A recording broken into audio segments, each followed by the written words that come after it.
Қалампыр кез келген үйдің ас бөлмесінен табылатын демдеуіш. Оның жұпар иісі мен күйдіргіш дәмінен бөлек емдік қасиеті де орасан. Бұл демдеуішті ежелден емдік мақсатта бірнеше дертке шипа ретінде қолданып келеді.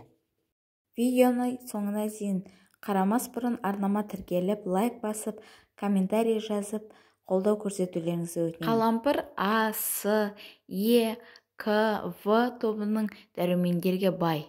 Сонымен қатар калий, кальций, марганец, мыс, күкірт, мырыш, натрий, магний, фосфор және темір элементтерінің қайнар көзі болып табылады. Одан бөлек омега-3 және омега-6 майлары қышқылын да кездестіруге болады. Осындай пайдалы әрі бағалы заттардың арқасында қалампыр халық емінде кеңінен қолданыста болатын дәрі.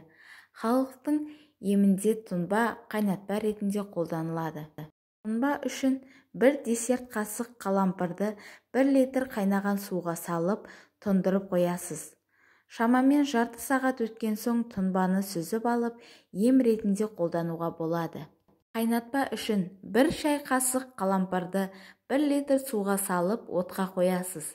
Қайнауға жеткенде отын баяулатып 5 минуттай қайнатасыз. Белгіленген уақыттан соң қайнатпаны сүзіп алып, шыны ыдысқа құю керек. Қандай дертке дауа болады? Ауыз қуысы ауруларын емдеуге қабілетті.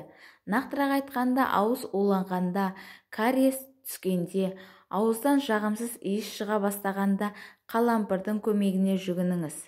Ем үшін 1 тал қалампырды аузыңызға салып, 15 минуттай шайнайсыз.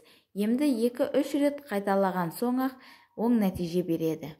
Тамаққа тәбетіңіз тартпаған кезде 1-2 дана қалампырды шайнасаңыз, араныңыз ашылып, тәбетіңіз артады. Емді тамақтанудан жарты сағат бұрын жүргізіңіз.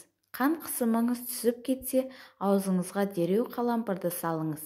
1-2 дана қалампырмен 10 минуттың ішінде қан қысымыңыз қалпына келтіресіз. Тамағыңыз ауырып бастағанда, ангина кезінде, бадамша без қабынғанда қалампыр тұнбасының көмегіне жүгініңіз. Күніне 2 рет тамағыңызды шайсаңыз, ауруыңыздан тез-ақ жазыласыз. Қалампыр майы денеңіздегі жарақат пен іріңді бөртпенің ізін қалдырмай жазалады. Ал майда дайындау үшін 100 мг зәйтүн майы мен 10 грамм демдеуішті араластырасыз. Оны орташа отқа қойып, қайнауға дейін жеткізіңіз. Дайын болған майды сүзіп алып, шыны ыдысқа құйыңыз.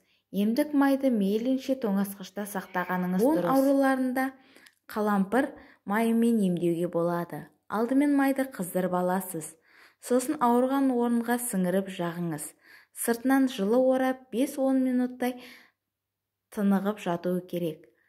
Ал сыздау шығып жаныңызға батса, онда теріңізді қалампыр тұнбасымен сүртіңіз.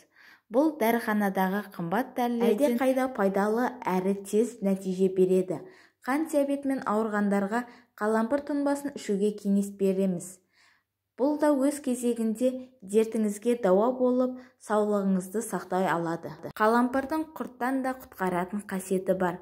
Ол үшін күн сайын шым-шым қалампырды ішке қабылдайсыз. Ескеріңіз, қалампырдың мөлшерін күн сайын көбейтіп отыру керек. Алғашқы күні шым-шым, екінші күні шай қасықтың ұшымен қабылдайсыз. Емді айға жалғастырасыз.